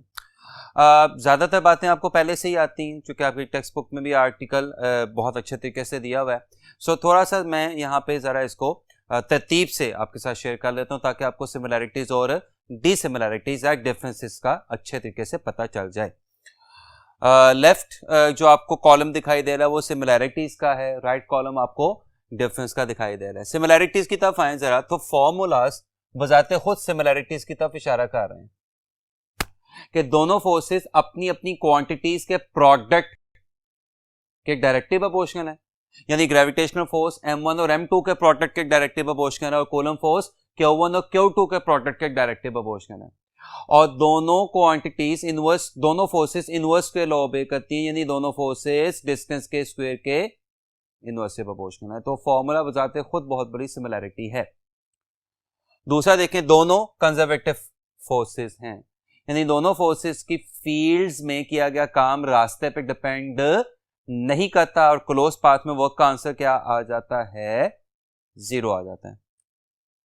दोनों नॉन कॉन्टैक्ट फोर्सेस हैं, यानी दोनों फोर्सेस लगने के लिए जिस्मों का आपस में फिजिकली टच करना या फिजिकली कांटेक्ट में होना जरूरी नहीं होता, यानी दो चार्जेस या दो मैसेज एक दूसरे से अलग अलग फासले पे अलग अलग होके भी एक दूसरे पे फोर्सेस लगा सकते हैं. दोनों कंपैरेटिवली लॉन्ग रेंज फोर्सेस हैं. वो अलग बात है कि ग्रेविटेशनल फोर्स की जो रेंज है वो इलेक्ट्रिक फोर्स की रेंज से कहीं ज्यादा होती है. और दोनों फोर्सेस अपनी अपनी फील्ड्स के पैरेलल एक्सर्ट होती हैं, अनलाइक मैग्नेटिक फोर्स, जो अगर आपको याद हो आपने चैप्टर 40 में पढ़ा था, तो मैग्नेटिक फोर्स हमेशा फील्ड के परपेंडिकुलर एग्जीक्यूट होती है. ये दोनों फोर्सेस अपनी फील्ड के अलोंग एग्जीक्यूट हो रही होती हैं. Now these were the similarities. Now come towards differences. So पहला डिफरेंस इनके कांस्टेंट्स की वैल्यूज हैं. Coulomb constant 9 × 10⁻9 newton metre square per coulomb square है और gravitational constant 6.67 × 10⁻11 newton metre square per kilogram square है. ये कांस्टेंट में अच्छा खासा डिफरेंस आपको एक और बात भी बता रहा है. क्या? इलेक्ट्रिक फोर्स ग्रेविटेशनल फोर्स से कहीं ज्यादा स्ट्रांग होती है, यानी gravitational force comparatively weak force है और electric force comparatively strong force है. दूसरा बड़ा ऑब्वियस सा फर्क, इलेक्ट्रिक फोर्स किसके दरमियान लगती है? चार्जेस के दरमियान, और ग्रेविटेशनल फोर्स किसके दरमियान लगती है? मैसेस के दरमियान। तीसरा भी बड़ा ऑब्वियस सा फर्क, इलेक्ट्रिक फोर्स अट्रैक्टिव भी हो सकती है और रिपल्सिव भी हो सकती है। याद रखिएगा, इलेक्ट्रिक फोर्स जब अट्रैक्टिव होगी तो उसका साइन नेगेटिव लिया जाएगा, और इलेक्ट्रिक फोर्स जब रिपल्सिव होगी तो उसका साइन पॉजिटिव लिया जाएगा। जबकि ग्रेविटेशनल फोर्स सिर्फ और सिर्फ क्या होती है? अट्रैक्टिव होती है। और लास्टली, इलेक्ट्रिक फोर्स दोनों चार्जेस के दरमियान मीडियम पे डिपेंड करती है, मीडियम से डिस्टर्ब होती है, जबकि ग्रेविटेशनल फोर्स दोनों मैसेस के दरमियान मीडियम पे डिपेंड नहीं करती होती। आज के लास्ट पोर्शन की तरफ आते हैं, जो कि है कैपेसिटर। अब इसमें देखें तो सबसे पहला एमसीक्यू इसके नाम में छुपा हुआ है। कैपेसिटर को कंडेंसर भी कहा जाता है। कैपेसिटर को कंडेंसर भी कहा जाता है। तो अगर आपके पास कहीं पे भी कोई कंडेंसर का वर्ड लिखा आ जाए और आगे आपको कैपेसिटर वाली सिचुएशन दिखाई दे रही हो, तो आपको समझ आ जानी चाहिए कि किसकी तरफ इशारा है? कैपेसिटर की तरफ इशारा है। सिंपल सी डेफिनेशन क्या है? It is a device which is used to store charges and energy. थोड़ी सी कॉम्प्लेक्स डेफिनेशन देख लें। It is a two terminal passive device used to store electric potential energy and of course charges in its electric field. अब इतनी complex definition लिखने का मकसद आपको सिर्फ इस डेफिनेशन से थोड़ा सा फैमिलियर करना था, ताकि अगर किसी भी जगह पे, किसी टेस्ट में या किसी बुक में आपको डेफिनेशन दिखाई दे जाए तो आप कंफ्यूज ना हो। सिंपलेस्ट फॉर्म कैपेसिटर की क्या कहलाती है? पैरेलल प्लेट कैपेसिटर, जिसमें दो मेटालिक प्लेट्स किसके साथ अटैच हुई होती हैं? एक सेल या एक बैटरी के साथ। कैपेसिटर में चार्ज स्टोर होने की रीजन इलेक्ट्रोस्टैटिक इंडक्शन होती है। अब वो प्लेट जो सेल के एनोड के साथ अटैच होगी उस पे पॉजिटिव चार्ज आ जाएगा, वो प्लेट जो सेल के कैथोड के साथ अटैच होगी उस पे नेगेटिव चार्ज आ जाएगा, और दोनों प्लेट्स पे चार्जेस की अमाउंट बिल्कुल सेम होगी। कितना चार्ज आएगा ये किस बात पे डिपेंड कर रहा है कि आपने उस कैपेसिटर के साथ सेल या बैटरी कौन सी लगाई हुई है। यानी कि कैपेसिटर पे स्टोर होने वाला चार्ज सप्लाई हुए हुए पोटेंशियल डिफरेंस के डायरेक्टली प्रोपोर्शनल है। प्रोपोर्शनलिटी साइन इक्वालिटी साइन से रिप्लेस होता है, साथ में क्या आता है? Constant C, and this C is known as, अब सबको पहले से पता है, कैपेसिटेंस या capacity. Ability of charge to store capacitance. इसके यूनिट्स क्या होंगे? कूलम पर वोल्ट, या जिनको फैरेड भी कहा जाता है। अब अगेन थोड़ी सी ऐसी बात जो हमारी टेक्स्ट बुक में शायद इतनी डिटेल तरीके से नहीं लिखी हुई।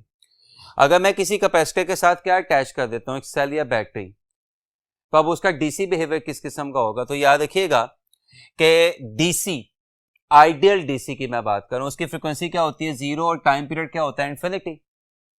तो आपने रूटीन की क्लासेस में चैप्टर 16 में कैपेसिटिव रिएक्टेंस का फॉर्मूला पढ़ा होगा 1/2πfc। अब अगर f क्या हो गया? 0 हो गया, तो xc क्या हो गया? इन्फिनिटी। यानी डीसी के लिए कैपेसिटिव रिएक्टेंस क्या हो जाती है? इन्फिनिटी। यानी ऑपोजिशन अपनी किस वैल्यू पे पहुंच जाती है? मैक्सिमम वैल्यू पे पहुंच जाती है, नतीजा करंट 0 हो जाता है। सो इसका मतलब आइडियल डीसी कैपेसिटिव सर्किट में फ्लो नहीं कर सकता, बट पल्सेटिंग डीसी जो आपने रेक्टिफायर में पढ़ा होगा, ये कैपेसिटिव सर्किट में फ्लो कर सकते हैं। On the other hand, capacitive circuit में एसी रेगुलरली फ्लो कर सकता है, क्योंकि एसी के लिए फ्रीक्वेंसी 0 नहीं होती, टाइम पीरियड इंफिनिटी नहीं होता, कैपेसिटिव रिएक्टेंस भी इंफिनिटी नहीं होती, करंट होता है। इनफैक्ट अगर मैं दोनों बातों को थोड़ा सा डिफरेंशिएट करूं, तो डीसी नॉर्मली कैपेसिटर को चार्ज करने के लिए यूज होता है, और एसी नॉर्मली कैपेसिटिव सर्किट में करंट फ्लो करवाने के लिए यूज होता है। Capacitance of a parallel plate capacitor, अभी मैंने आपके साथ डिस्कस किया कि Q is equal to CV वाले फॉर्मूला में C बेसिकली एक कांस्टेंट है। इसका मतलब C जो होगा वो Q या V से चेंज नहीं होगा, तब्दील नहीं होगा। तो सवाल पैदा होता है कि अगर हमने किसी कैपेसिटर की कैपेसिटेंस चेंज करनी हो, तब्दील करनी हो, तो हम क्या करेंगे? तो उसके लिए फिर हम एक नया फॉर्मूला डिफाइन करवाते हैं जो C is equal to Q/V से ही निकलता है, और ये फॉर्मूला क्या है? C equals A epsilon naught over D। इसमें A क्या है? किसी एक प्लेट का क्रॉस सेक्शनल एरिया, D क्या है? दोनों प्लेट्स के दरमियान सेपरेशन, और एप्सिलॉन नॉट क्या शो कर रहा है कि यहां पे भी कैपेसिटेंस दोनों प्लेट्स के दरमियान किस पे डिपेंड करेगी, मीडियम पे डिपेंड करेगी। लेकिन अगर दोनों प्लेट्स के दरमियान कोई डाइलेक्ट्रिक आ जाए, डाइलेक्ट्रिक एक ऐसा मीडियम होता है जो इंसुलेटर होता है, ग्लास आ जाए, प्लास्टिक आ जाए, अगर लकड़ी आ जाए, अगर दोनों प्लेट्स के दरमियान कोई क्या आ जाए, डाइलेक्ट्रिक आ जाए, तो कैपेसिटेंस में उतने ही टाइम्स इजाफा हो जाता है जितने टाइम्स इससे पहले वाले हमने आर्टिकल्स में देखा था कूलम फोर्स में कमी हो जाती है। तो एक फैक्टर जो कूलम फोर्स में कमी करने के लिए नीचे वाले फैक्टर यानी डिनोमिनेटर में अपीयर होता था, कैपेसिटेंस के लिए वही फैक्टर इजाफा करने की वजह से ऊपर यानी न्यूमरेटर में अपीयर होना शुरू हो जाएगा। तो अगर कैपेसिटर की दोनों प्लेट्स के दरमियान एयर है तो formula as it is, A epsilon naught over d. और अगर कैपेसिटर की दोनों प्लेट्स के दरमियान कोई क्या आ गया, कोई मीडियम आ गया, कोई डाइलेक्ट्रिक आ गया, तो अब नया फॉर्मूला क्या बन जाएगा, A epsilon naught epsilon r over d. और ये वही एप्सिलॉन आर है जो मैंने आपको पहले भी बताया रिलेटिव परमिटिविटी या डाइलेक्ट्रिक कांस्टेंट कहलाता है। और यहां पे आप देख सकते हैं इसका फॉर्मूला क्या हो जाएगा, सी मीडियम ओवर सी एयर, जो कूलम फोर्स से रिवर्स है।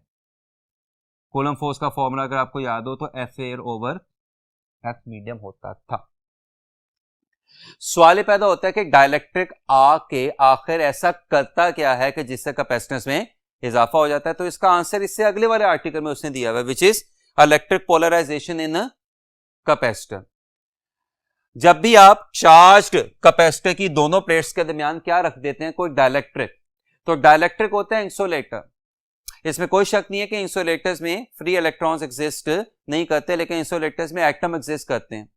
जो ही आप डाइलेक्ट्रिक को चार्ज कैपेसिटर की प्लेट्स के दरमियान रखते हैं तो उन एटम्स में क्या पैदा होनी शुरू हो जाती है, पोलराइजेशन, जिसके नतीजे में एटम्स में क्या पैदा होना शुरू हो जाते हैं, डाइपोल्स।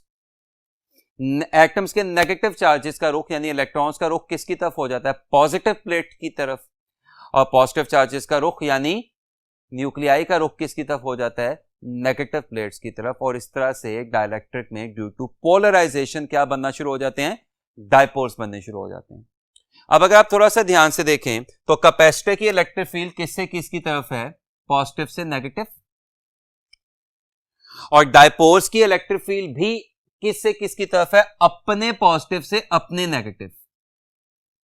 EC किसको शो कर रहा है, electric field of capacitor.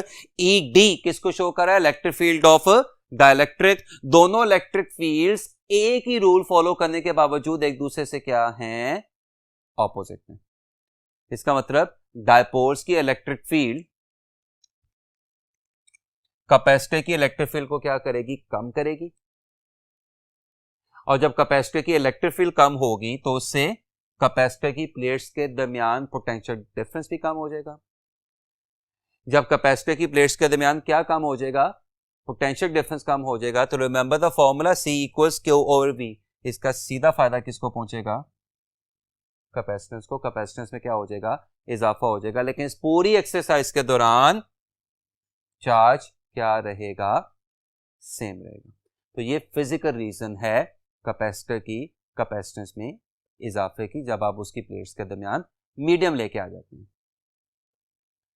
Next बात हमने देखनी है वो है कॉम्बिनेशन ऑफ कैपेसिटर्स। तो टिपिकली कैपेसिटर्स के दो कॉम्बिनेशन होते हैं, just like resistances, series combination and parallel combination. लेकिन फॉर्मूला रेजिस्टेंसेस से रिवर्स हो जाते हैं। सीरीज कॉम्बिनेशन में इक्विवेलेंट कैपेसिटेंस रेसिप्रोकल का फॉर्मूला फॉलो करती है, और पैरेलल कॉम्बिनेशन में इक्विवेलेंट कैपेसिटेंस सिंपल सम का फॉर्मूला फॉलो करती है। आपको जो बातें यहां पे याद रखनी है वो क्या याद रखनी है कि सीरीज कॉम्बिनेशन में चार्ज सेम रहता है, क्या डिवाइड हो जाता है, पोटेंशियल डिफरेंस।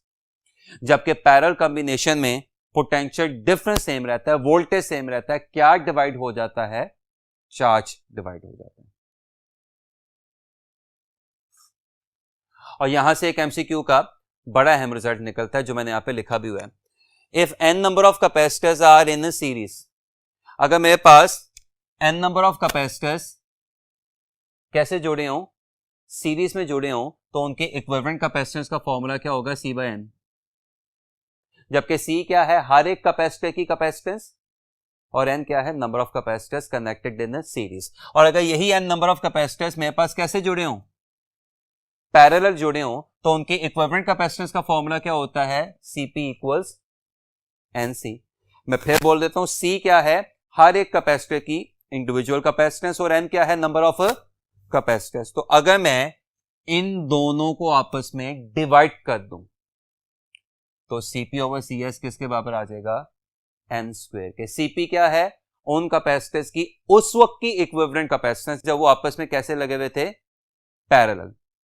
Cs क्या है, उन कैपेसिटर की उस वक्त की इक्विवेलेंट कैपेसिटेंस जब वो आपस में कैसे लगे हुए थे, सीरीज में। और N क्या है, नंबर ऑफ कैपेसिटर्स। और याद रखिएगा, जस्ट फॉर इंफॉर्मेशन, आगे जाके यकीनी तौर पे हमारे काम आएगी, ये फॉर्मूला रेजिस्टेंसेस के फॉर्मूला से रिवर्स है, यानी रेजिस्टेंसेस के लिए RS ओवर RP किसके बराबर होता है, N स्क्वायर के। यानी कैपेसिटर के लिए N स्क्वायर क्या होगा, Cp ओवर Cs, और रेजिस्टर के लिए N स्क्वायर क्या होगा, RS ओवर RP। अब यहां पे कुछ और हम मुख्तलिफ केसेस देखने की कोशिश करते हैं कि जिनसे पॉसिबल एमसीक्यूज बन सकते हैं। मसलन अगर मेरे पास ये दो कैपेसिटर्स सीरीज में लगे हों, तो अभी मैंने आपके साथ डिस्कस किया कि अगर दो कैपेसिटर्स सीरीज में लगे हों तो चार्ज सेम होता है, क्या डिवाइड हो जाता है, वोल्टेज। तो ये V वोल्टेज इन दोनों कैपेसिटर C1 और C2 में डिवाइड होगा, V1 एंड V2 की शक्ल में। तो सवाल पैदा होता है V1 कितना होगा, V2 कितना होगा। तो याद रखिएगा, इसका बड़ा सिंपल सा फॉर्मूला है, V1 is equal to C equivalent V over C1। सवाल पैदा होता है फॉर्मूला है कहां से। अब अगर मैंने इस C1 के क्रॉस वोल्टेज निकालना हो, यानी V1, तो V1 क्या होगा, Q बाय C1। अब यहां पे बच्चा क्वेश्चन नहीं करता आपने Q के साथ 1 क्यों नहीं लिखा, तो अभी मैंने आपको क्या बताया कि सीरीज में चार्ज क्या रहता है, सेम रहता है। इसका मतलब Q टोटल चार्ज है जो सेम है, और मैं इस Q की जगह क्या लिख सकता हूं, C इक्विवेलेंट V। और सीरीज कॉम्बिनेशन में इक्विवेलेंट सम रेसिप्रोकल से आता है, तो मेरा नहीं ख्याल मुझे प्रूफ करने की जरूरत है। तो इसका मतलब C1 के क्रॉस वोल्टेज क्या होगा, C2 into total voltage over sum of both capacitances. और इसी तरह अगर मैंने C2 के क्रॉस वोल्टेज निकालना हो, यानी V2 निकालना हो, तो वो क्या होगा, C1 into total voltage over sum of both capacitances. अच्छा, अब अगर मेरे पास दो कैपेसिटर्स आपस में कैसे लगे हों, पैरेलल में लगे हों, तो उनके अक्रॉस नेट वोल्टेज क्या होगा। तो पैरेलल के क्रॉस नेट वोल्टेज क्या होगा, देखिए net voltage is equal to net charge over net capacitance, और नेट चार्ज क्या है, Q1 प्लस Q2। तो Q1 की जगह क्या आ जाएगा, C1 V1, और Q2 की जगह क्या आ जाएगा, C2 V2। और पैरेलल कॉम्बिनेशन में इक्विवेलेंट कैपेसिटेंस दोनों कैपेसिटेंसेस का सिंपल सम होती है। So this is net voltage for capacitors connected in parallel in this manner. But if capacitors are connected in parallel in this manner, कि दूसरा कैपेसिटर पहले capacitor से चार्ज वाइज उल्टा लगा हुआ है, तो इस रिलेशन में यहां पे दरमियान में सिंपली क्या आ जाएगा, माइनस साइन आ जाएगा। बाकी सारा रिलेशनशिप वही है।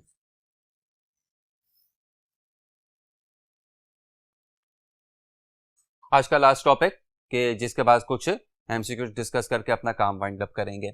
एनर्जी स्टोर्ड इन कैपेसिटर, जैसा कि अभी आपको बताया कि कैपेसिटर में एनर्जी स्टोर होती है in the form of electric potential energy in electric field of the capacitor. और उस एनर्जी स्टोर्ड का फॉर्मूला क्या होता है, हाफ CV स्क्वायर, जबकि इसमें C क्या है, कैपेसिटेंस ऑफ द कैपेसिटर, और V क्या है, potential difference between the plates of the capacitor. अगर मैं C की जगह A epsilon naught epsilon R over D replace कर दूं, capacitance of the parallel plate capacitor, और अगर मैं इस V की जगह ED रिप्लेस कर दूं, remember electric field is a potential gradient, तो ये एनर्जी स्टोर्ड इन कैपेसिटर का दूसरा फॉर्मूला आ जाएगा। इसमें ये AD क्या है, कैपेसिटर का वॉल्यूम। अगर ये AD यानी कैपेसिटर का वॉल्यूम उधर जाके U से डिवाइड हो जाए, तो ये क्या बन जाएगा, energy per unit volume, which is typically known as energy density. तो ये एनर्जी डेंसिटी का फॉर्मूला। अगेन शायद मैंने यहाँ पे कोई इतनी नई बात नहीं की, सारा आपने अपनी रूटीन की क्लासेस में पढ़ा होगा, सिर्फ रिकॉल करवाना मकसद था। आज के काम को कुछ एमसीक्यू से वाइंड अप करने की कोशिश करते हैं। For a capacitor the relation is C equals Q by V. If we half the voltage, then value of C will become. अगर आपको अभी याद हो तो कुछ देर पहले मैंने आपके साथ डिस्कस किया कि C is equal to Q over V में C क्या है, कांस्टेंट।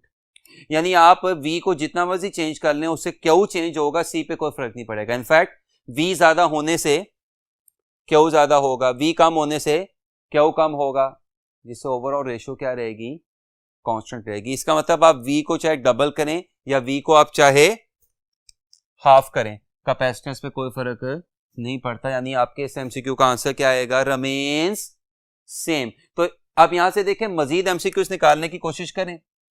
इसका मतलब ये हुआ कि अगर मैं Q और V का ग्राफ बनाऊंगा तो that will be an inclined straight line with a positive slope. लेकिन अगर मैं Q और C का ग्राफ बनाऊं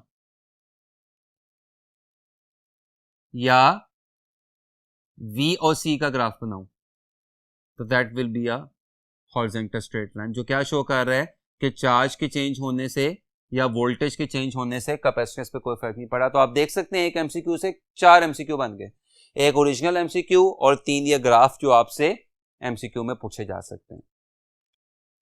नेक्स्ट देखिएगा, when we connect 3 capacitors C1, C2, C3 in series combination such that C1 is greater then C2 is greater then C3, then effective capacitance C equivalent is. Series combination के लिए effective capacitance निकालने का formula क्या होता है, reciprocal sum. By the way ये formula resistances parallel में follow कर रही होती हैं। तो जब आप आंसर निकालेंगे तो वो आंसर तीनों कैपेसिटर्स में लगी हुई सबसे छोटे कैपेसिटर से भी छोटा आएगा। आप कोई सी भी वैल्यूज लेके देख लें, मसलन अगर C1 है 3, C2 है 2 और C3 है 1, आई रिपीट, C1 है 3, C2 है 2, C3 है 1, तो इक्विवेलेंट कैपेसिटेंस का आंसर 1 से भी लेस आएगा। आपके इस एमसीक्यू का आंसर क्या होगा, C equivalent is less than C3। लेकिन याद रखिएगा, this result is for series combination, कि जिसके मुताबिक C equivalent C smallest, CS का मतलब C स्मॉलेस्ट से भी लेस होती है। अगर आपके पास पैरेलल कॉम्बिनेशन हो कि जिसमें C इक्विवेलेंट तीनों कैपेसिटेंसेस का या चारों कैपेसिटेंसेस का या जितनी भी कैपेसिटेंसेस है उनका सिंपल सम होती है, यानी पैरेलल कॉम्बिनेशन हो, तो अब याद रखिएगा कि इक्विवेलेंट कैपेसिटेंस का आंसर लगी हुई सबसे बड़ी कैपेसिटेंस से भी बड़ा आएगा, लार्जेस्ट से भी बड़ा आएगा। अब आप देख सकते हैं इसमें भी आपको 2 या 3 एमसीक्यूज के रिजल्ट दिखाई दे रहे हैं, एक ओरिजिनल एमसीक्यू। अच्छा, एक और हिडन रिजल्ट आपको क्या दिखाई दे रहा है कि इक्विवेलेंट कैपेसिटेंस को इफेक्टिव कैपेसिटेंस भी कहते हैं। तीसरा रिजल्ट आपको क्या दिखाई दे रहा है कि सीरीज कॉम्बिनेशन के लिए नेट आंसर छोटे से भी छोटा आ जाता है। और चौथा रिजल्ट आपको क्या दिखाई दे रहा है कि पैरेलल कॉम्बिनेशन के लिए नेट आंसर बड़े कैपेसिटर से भी बड़ा आ जाता है। आज का लास्ट एमसीक्यू देखिएगा, a 1 microfarad capacitor is placed in parallel with a 2 microfarad capacitor across a 100 volt supply. Total charge on the system is, total charge is total capacitance into total voltage. Total charge आप लोगों ने क्या करना है, निकालना है, इसलिए मैंने इस पे क्वेश्चन मार्क लगा दिया। टोटल कैपेसिटेंस कौन सा कॉम्बिनेशन है, पैरेलल। पैरेलल कॉम्बिनेशन में मैंने क्या बताया, सिंपल सम होता है। तो ये जो दो कैपेसिटर्स लगे हुए हैं 2 और 1 वाले, ये सिंपली आपस में क्या हो जाएंगे, ऐड 2 + 1 × 10⁻⁻6, चूंकि दोनों किस में थे, माइक्रोफैरेड में। और टोटल वोल्टेज आपने उसको कितना दिया हुआ है, पूरे सिस्टम को 100।